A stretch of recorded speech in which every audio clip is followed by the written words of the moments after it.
ఇవాళ పోలవరం పర్యటనకు చంద్రబాబు. ప్రాజెక్టు పనుల పురోగతిపై ఆరా. ఇరిగేషన్ అధికారులతో సమీక్ష. మెదక్ ఘర్షణ బాధితులకు పరామర్శ. 2 వర్గాల వారికి మైనంపల్లి భరోసా. అండగా ఉంటామని హామీ.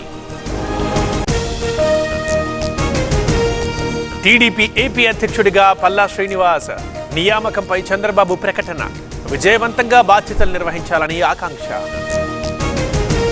ఇంట్లో చోరీకి యత్నం. దొంగకు గుణపాఠం చెప్పిన స్థానికులు. వరంగల్ రంగసాయిపేటలో ఘటన. గోదావరి ఖనిలో గోవుల పట్టివేత. వధను అడ్డుకొని గోశాలకు తరలింపు. నీళ్లు పశుగ్రాసం అందజేత. పైపుల లోడుతో వెళ్తున్న లారీ బోల్తా. తప్పిన ప్రాణ నష్టం. ఎన్టీఆర్ జిల్లా కృష్ణలంక కరకట్టపై ఘటన. తిరుమలలో ఈవో శ్యామలరావు తనిఖీలు. సర్వదర్శనం క్యూ లైన్లలో సౌకర్యాలపై ఆరా. పారిశుధ్యం లోపించడంపై అసహనం. IVF ఒక అధునాతన సంతానోత్పత్తి చికిత్స. అనేక దంపతులకు తల్లిదండ్రులు కావాలనే వారి కలను నెరవేర్చుకోవడానికి సహాయపడుతుంది. ఈ రోజే OSS ఫర్టిలిటీని సందర్శించండి. తిరుమలలో భక్తుల రద్దీ. సర్వదర్శనానికి 24 గంటల టైం. నిండిపోయిన అన్ని కంపార్ట్మెంట్లు. శ్రీశైలానికి భక్తుల తాకిడి. మల్లన్న దర్శనానికి 8 గంటల టైం. ఇబ్బందులు ఎదురవ్వకుండా ఏర్పాట్లు.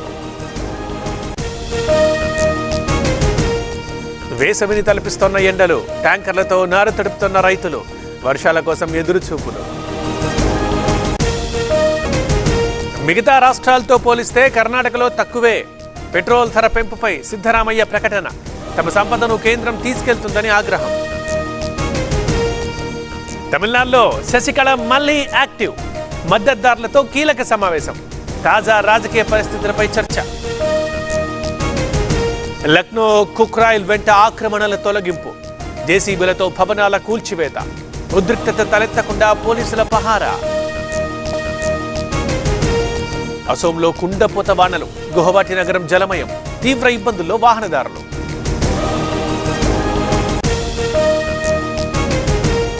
భారత్లో ఘనంగా బక్రీద్. ముస్లింల ప్రత్యేక ప్రార్థనలు. కిటకిటలాడుతోన్న మసీదులు.